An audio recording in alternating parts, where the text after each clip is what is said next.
do all those things and so much more. Just grab a seat in the chair or the floor. Sit back, relax, recline. While she drops another casual line.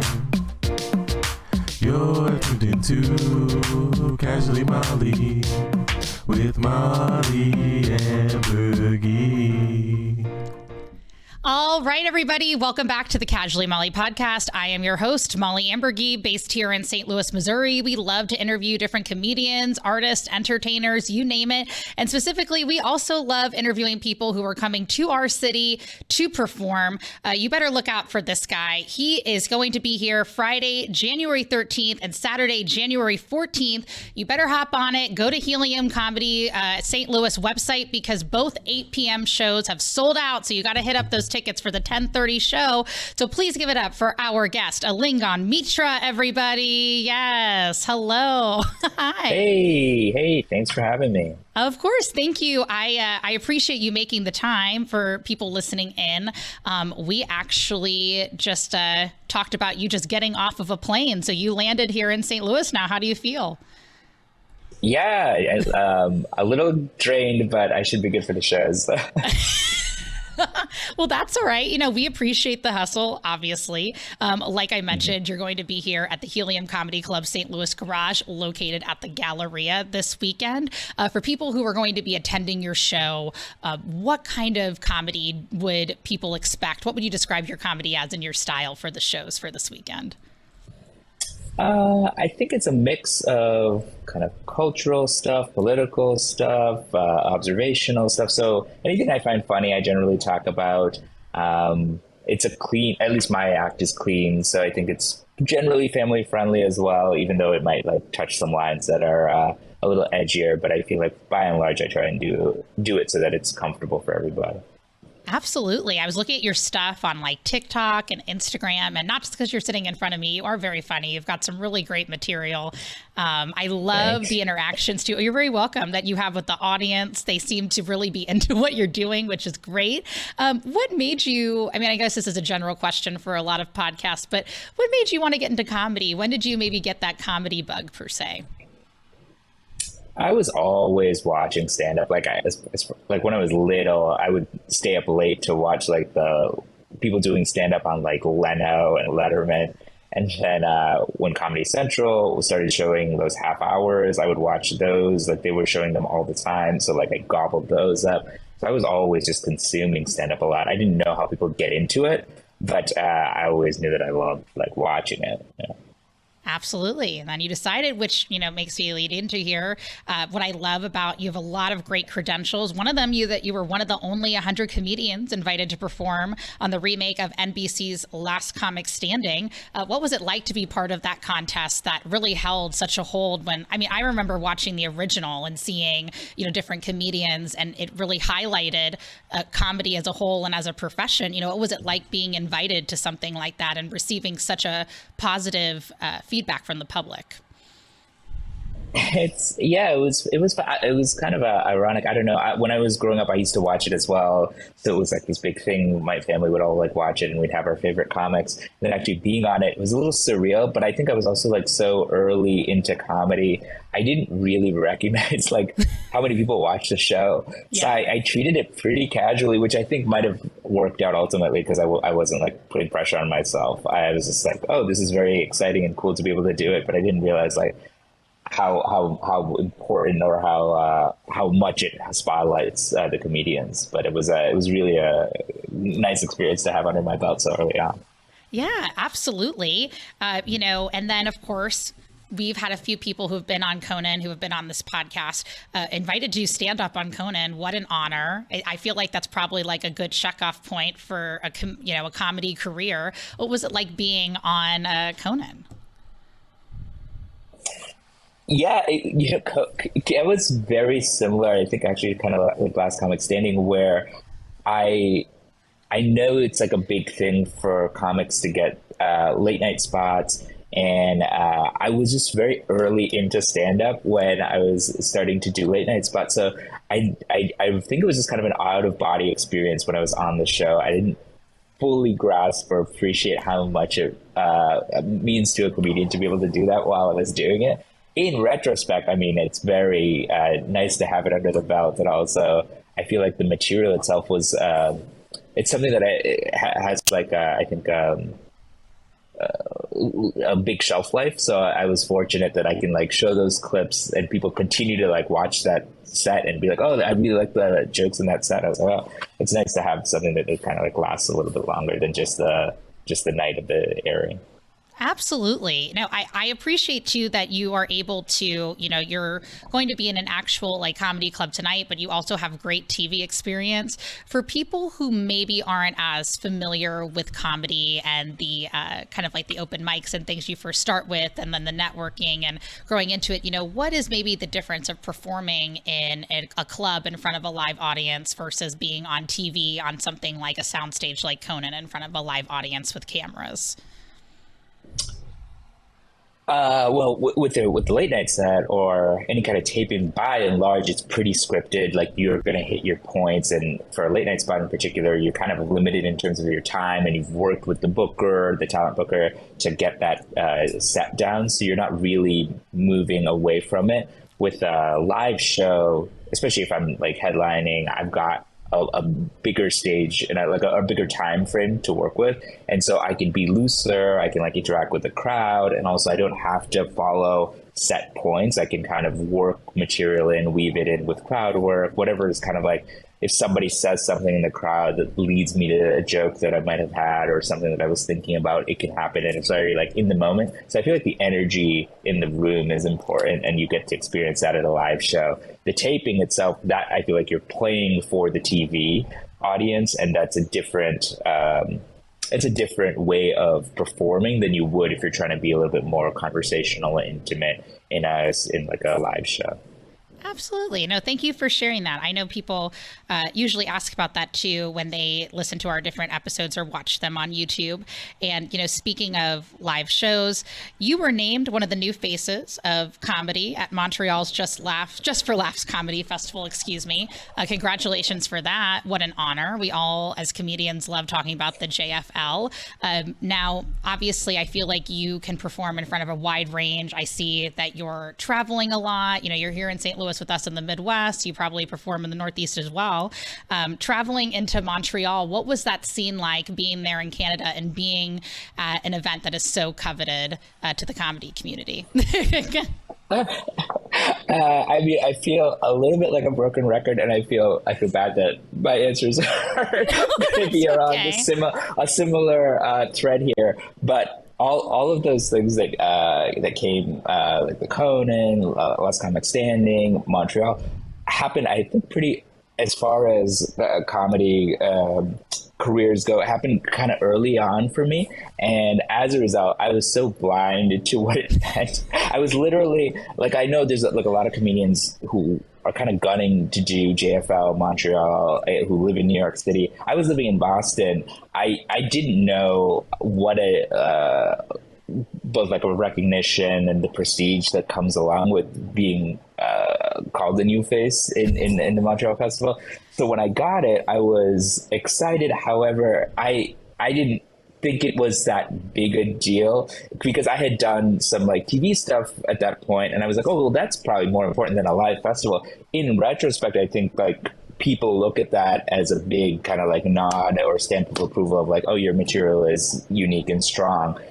I know that now. At the time I did it, and I treated it seriously, but I don't think like if I did it right now, I would have kind of appreciated it more for what it's worth when I was doing it then. No, I don't think that's in fact, what's really great about this, I really have a lot of respect for you for just like at that time, especially when you have talent, sometimes, talented people go into things maybe early on and, you're able to show that talent with people and it was recognized. So I really respect you being as humble as you are about it.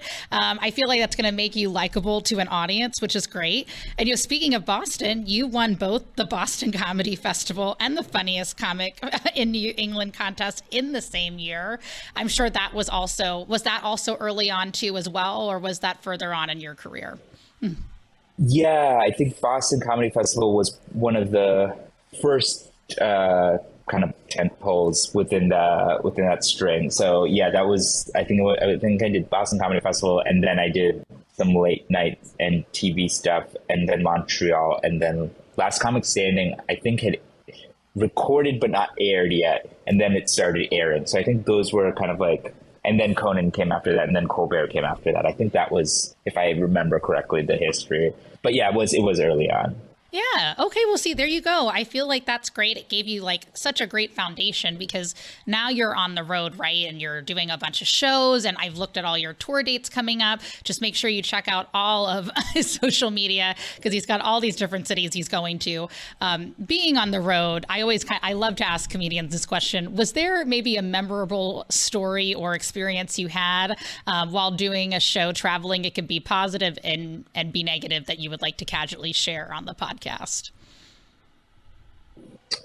Being on the road, I mean, I think one of the coolest experiences that I had was separate from doing my own shows. I got when I did Last Comic Standing, Russell Peters was one of the judges, and he really liked my material, and we kind of had stayed in touch afterwards, and he had me open for him when he was performing in Massachusetts right after that, and then again stayed in touch. And then more recently he had come through New York. He had me open for him there. He liked what I was doing, and then he was like, hey, do you want to perform for me when I go out to Dubai? So I was like, oh yeah, because he's got this international following. So then performed in Dubai and Bahrain, and then we performed in the UK. So those shows were really interesting and fun and cool to see, because I know stand-up comedy is global now, and Russell Peters has been kind of like at the forefront of that from way back when. Sure. But it was really cool to see, I think, my material connecting with audiences that I wouldn't even have anticipated, like people in Bahrain thinking what I'm doing is funny, right? So that was, I think, a really cool thing to see. And I feel like now when I post stuff both on Instagram, YouTube, TikTok, or Instagram and YouTube more so than TikTok, I feel like those have more of a global audience for me. And it's cool to see people connecting to the material who I don't know. I was always thinking like, oh, this will just be either for like people in the States or maybe for people who have like a shared cultural background, but I feel like it's extending beyond that, and it's fun to see that happening. Absolutely. What an experience. I was just talking about Dubai last night, and I really do feel like there's been so many like interesting coverage about it. So thank you so much for sharing that with us. And Russell Peters, that's wonderful. Speaking of other accomplishments too that you've had, you were a writer for the humor magazine, the Harvard Lampoon. And then I loved how Helium's website put down, and now he can be found on Twitter, Facebook, or in bed. So that was appreciated for the humor. Why don't you tell us a little bit about, you're a writer, you're writing for a magazine. Does that take the same kind of mindset? Do you use like your stand-up comedy, does that kind of go into your writing style as well for something that would be on paper or online as well?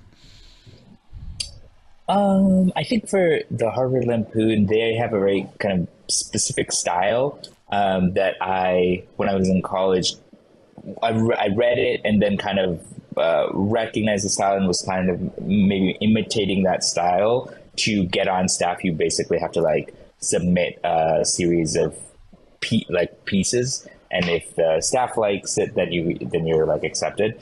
When I actually got on staff, I was pretty much a delinquent and didn't write for it, aside from there was a parody of the National Geographic that they did, and I wrote for that. But I think in terms of the stand-up, it does have some parallels, because the types of stuff that you were submitting for pieces there were they could kind of be like sketches in some regards. And I think when you see my material, occasionally I do like these act outs that probably mirror some of the format of the sketches that you'd find in the magazine. So there's that. But yeah, I think just like the practice of writing is always something that I feel like has been helpful to learn. Absolutely. Yeah, that's what I was going to say. Do you still, and before we let you go here, we'll make sure that we get you out on time. Do you feel like your process for creating your material and producing your material writing wise has maybe changed differently, or have you always kind of stayed to the same routine to keep, maybe consistency? I think when I was in Massachusetts, was maybe writing more frequently only because I was going and performing at more open mics. And as a result, like the need to have newer material was a little bit greater. Now I think because I'm performing more for like audiences that have paid, I'm not going to be just like giving them brand new something that I don't have any faith in yet. So I think the process has changed a little bit in that if I'm touring a lot, I want the material that I'm performing to generally be pretty strong. So the stuff that I'm touring with right now, I feel like is for the most part, like, you know, on the upper level of what I'm doing right now. But I think when I was starting off, there would just be a lot more of like, oh, this thing is working. If it's working, let me just put it in. Now I feel like I've got a little bit more clear idea of like, oh, does this kind of match the way I want to be speaking? And if it matches how I'm speaking, then it's going to sound more natural and more conversational anyway. So I think maybe if anything, there's a shift in terms of like, rather than kind of a setup punchline, like a setup twist punchline format, which was probably what you'd see a little bit earlier on in my act. Now there's a little bit more maybe coherence or naturality to what I'm doing. Absolutely. Yeah. I always see that, like sometimes different styles or voices change with comedians, but yet they're still the same that you come back to love. And I really appreciate you sharing all this stuff. And the last question I will ask you is, you know, what should we expect future wise? Obviously, again, come see Alingon Mitra Friday, January 13th, Saturday, January 14th. Again, the 8 p.m. shows have been sold out. So make sure you jump on those 10:30 p.m. tickets at Helium Comedy Club St. Louis in the Garage Room. But what should we We'll accept and expect for future projects that you have coming up that we can support you with, even if it's just your social media?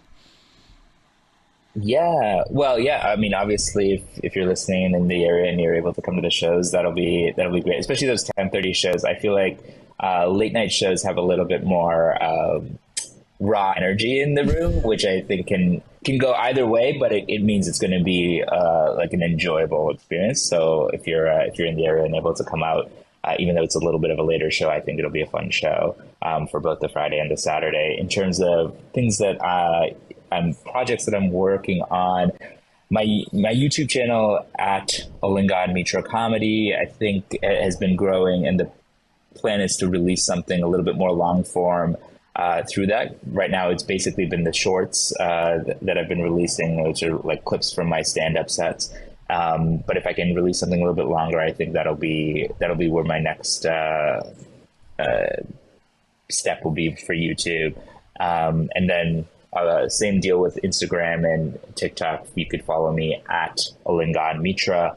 My website has all that, and my name is like tricky to spell. It's ALINGONMITRA, but that's why I found like the domain tiktokcomic.com was available. So if you go to my website, www.tiktokcomic.com, that'll just like forward you to my actual website and has all my info there. Absolutely. And don't worry, we'll make sure to share all of these links. So we'll be good. Yeah. And if people are unable to come, like I know people listen to these things sometimes so late anyway. If you're unable to come and you're like, oh, I wish I had caught him, or for whatever reason, you're listening from outside of St. Louis, my website, tiktokcomic.com, there's a landing page that has my email and text list. If you sign up for that, next time I'm in your area, I'll let you know. And I generally like send out like any promo codes that the club gives me so that the people who have signed up have some reason to sign up. And also that way they get like first access to the shows. Awesome. Well, look at that. Well, that was very informative. Thank you so much. Yeah. Well, I'm going to let you go. Please, I always say, what are you going to casually do now that this episode is over? But you're going to casually perform tonight again at Helium Comedy Club St. Louis, located in the Galleria. Again, make sure you get those 10:30 tickets. And congratulations. I mean, man, some sold out shows. This is amazing. Good for you, man. Yeah, looking forward to it. Absolutely. Yeah, I'll make sure, if not tonight, I'll definitely swing by tomorrow and see your act in person. But I'm excited. Have a great rest of your day. Try to, get off that jet lag, but you seem very alert and ready to go. And we'll see you soon. Thank you for casually joining us on the podcast. Thank you for casually having me. Absolutely. Alingon Mitra, everybody. Thank you.